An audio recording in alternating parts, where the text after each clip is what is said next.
with this Missgunst between women, I feel like this is related to what I like to call the female pain body, the pain of, I like to call it the pain of womanhood.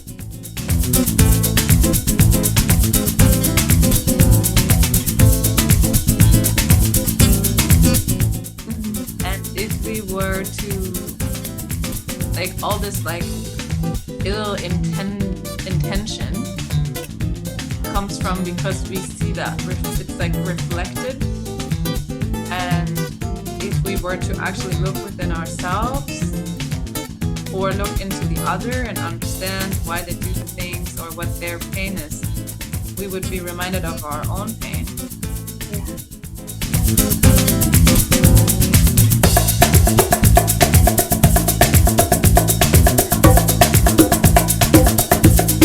And I had a really, really nice experience actually with plant medicine with a friend of mine, where it was interesting because there were more people than she and I, but with her, it was, I told her shortly before that ceremony, I'm like, there's something you and I still have to like share with each other. I don't know what it is, but like, because we had been kind of sharing the same space. I was visiting them in their apartment, but we kind of were like, you know, magnets that are kind of a little bit opposing each other. Right. Like we would, it wasn't like we were not liking each other, but it felt like we're kind of always walking with a distance. But I felt like there's something we had to share. And in that plant medicine ceremony, we had a chance to connect because she was holding space for me. And to the point where I asked her, like, can you hold me? And she completely spooned me. And that was like such a healing experience. It was incredible to just be held by a woman in that way. And also we started to speak about our experiences in childhood, or she was telling me the experiences she made as a child with her parents. And it was like through that plant medicine, which was a microdose, by the way, it was like instant empathy. Like there was no veil, there was no layer in between what she was feeling and what I was feeling. Like I could connect to her pain so well. And that was so healing. And I feel like since then, that was 2-3 months ago, I started looking at, especially at women, differently. Like I knew of this pain before, but now it's almost like they see that I see that, and that I can look at them in a different way. And I have a very judgmental part within myself. I think my superpower, part of my superpower is like, I can be the most allowing and non-judgmental, but I also have the opposite. Like if I want to, if I allow this, it'll be like, yeah, this, you need to figure that out. You have this to work through. And, you know, like this, but this plant medicine experience has allowed me to let that go even more. There is a poem by Rupi Kaur. It's a her, it's a she. You probably have read, do I have the book here? There's one that when I read this, I was like, wow, okay. I recommend this, by the way. Oh, so this is about, because we all want to feel kind of special, right? Usually. Yes, all the time. And she's addressing a lot of this poetry in this book to men or to a guy. And this one goes like that. You tell me I'm not like most girls, and learn to kiss me with your eyes closed. Something about the phrase, something about how I have to be unlike the women I call sisters in order to be wanted, makes me want to spit your tongue out, like I'm supposed to be proud you picked me, as if I should be relieved you think I am better than them. Yeah, you know, I'm gonna tell you something. When there is a situation, let's say, situation of loyalty. I expect loyalty from women. And when, let's say, in a triangulation situation or things like that, what hurts me most is not betrayal or disloyalty by the guy, but by the female. It's like, come on, you're my sister. You're supposed to support me. You're supposed to be on my side. I think you're right. We are united by our pain body. We are united by pain body. And probably that's something that could either separate us or bring us together. To me personally, because I grew up in a family with my mom and with my two sisters, so it was very much, and my brother came along only like 9 years later. So it was heavily female-dominated environment. So I kind of like always had that sense of belonging with women, no problem with finding female friends, and I think the loyalty that I expect from women for women as sisters is kind of like unbreakable. And I think I feel whenever there is some kind of like a situation, even like a, let's say, competition situation or this kind of misguns, I had experienced, I guess, some hidden competitiveness from my friends, which is passive, kind of. It's not to your face, but it's there. And what that poem says, I feel, is like there's that, like it hurts to be wanted for being different than your collective body of other women. It's like it hurts to know that there is something about your kind that is so unacceptable that only when you either disown or you act differently, then you are somehow special or nice or desirable. So yeah, amazing. Yeah, I just remember one time, actually that happened to me in 2 different situations with 2 different men, that they told me, oh yeah, you're so different. And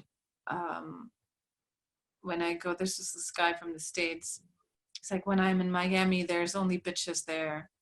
And I didn't have that same awareness for what he was saying, but I thought, first of all, no, like it's a freaking huge city. There are certainly not only bitches there. And like, what do you mean by that?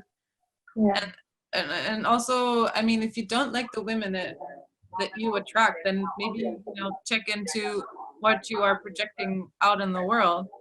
And same with another guy here, actually. It's like, I can't, when Munich, all the women, they are like, so they just want status, and they just want men with big cars, and they just want the money. And the ironic thing about this was, for pretty much the whole day, he was always talking to me about like how he's earned so much money and the business. And I was like, do you make the connection? Do you know what you just said to me just right there, right now? And now you're doing this. I think there must be some lack in their consciousness, and they already feel self-conscious, but at the same time they're trying to compensate. But I think one thing that men don't know that they should know is like, whenever they talk bad about women, their exes, the womankind, generally females, group of females, we pick up on that and we take it personally. because I find it like few times, like even in my last relationship, I think few times I picked up my ex-partner not talking very respectfully in some ways, about and I felt a bit like, it's not true. I didn't really go into discussion, but now I wish I have, actually. But it kind of, like it hurts. It's the same with women. Okay, there's no sexism here. It's the same with women. I have some friends who are like, oh my god, all men like this. Men always always do that. Then I was like, okay, if we're going to talk about men like that, we will never, I didn't say you, I said we, because I kind of owned the collectiveness. If we're going to say that all men like this, all men like that, how do you expect to find somebody who's different when you actually totally believe everybody's like that? Mm-hmm. So I think there is this amazing there is this collective consciousness going on all sides, and like the pain bodies exist also on all sides.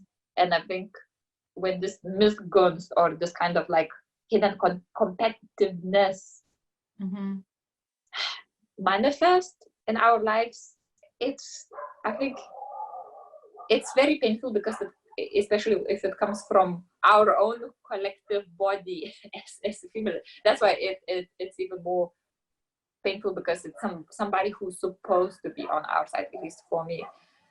But I think it's usually the result of hurt, because the pain thing is also a thing that unites us, and if we use it as something that unites us, I think lots of that would disappear. Yeah, and also it includes our strength as well. Yes, it's body, but it's something we derive so much strength from them. Because we've been carrying that, and it's related to our superpower of creation. Yeah.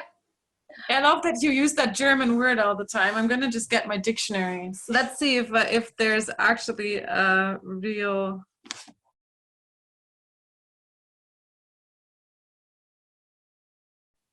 It's this kind of thing that creates or that brings forth passive aggressiveness, usually, right? This misgunst usually expresses itself in this kind of passive aggressive. I actually just I had something that I just kind of like had this kind of a bit of flashback to what you said about talking about competition. Not competition, but like, okay, I'm gonna show you. Let me show you, what I'm gonna do. I think sometimes being envy of something, it actually, like, I agree with you, it actually can motivate us. Definitely, it definitely has a positive so feeling this negative feeling of not having something or not doing something that somebody is doing, in fact, it can actually inspire us, give this boost of inspiration. Because when you think about it, is this: if some human can do something, that means maybe you can do too. Because there are very few things that we cannot really do. I mean, like they say, amazing things are impossible. Okay, maybe my brain is not like a super mathematician or super physicist or something like that, but if kind of your normal type of person did something, probably I can also do that too. So it doesn't have to be. I think this kind of envy thing it could be inspirational fuel. Yeah, exactly. Like, and I was just thinking, as you said, also fuel. It's energy. Like if I feel this, like, why does she have that? And it's basically, actually, I think the reason why it expresses itself in that kind of passive aggressive, malevolent way is because we don't know what to do with this energy. It's actually energy that's there. And then it's like, no, not this kind, or like we feel like this is not socially acceptable to express this. And it's similar with sexual energy. That was just my analogy, because people also say, you can transform this and use it for different things like creativity, blah blah blah. Now we kind of went way. I don't even know how those topics relate, because it's like when you think about, like when I thought about something that I want to talk about, I'm like, this and that and this. But I think the way the mind works, and because you don't really have a script, it's like, this, oh well, that's interesting.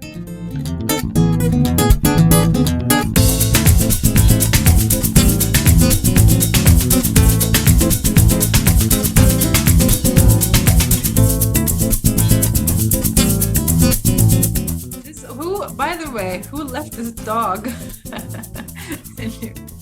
I live on a street which has restaurants behind because I'm on the first floor. And when whoever comes to the restaurants, they bring their dogs, they bring their cats. I cannot open my window and say, "Hi guys, yeah, filming here. Remove your dog, please." It's ruining our soundtrack. Yeah. It's not only dogs. The things that I hear, oh my God. You can actually open the window and you can hear the entire conversation because it's like nobody realized there are some other people living like on the first floor. They only see the restaurant on the ground floor and they don't realize there are actual people living. They have an all types sort of conversation. If you really want to eavesdrop and to see what people are all about, what issues they basic, get some inspiration, you can do that.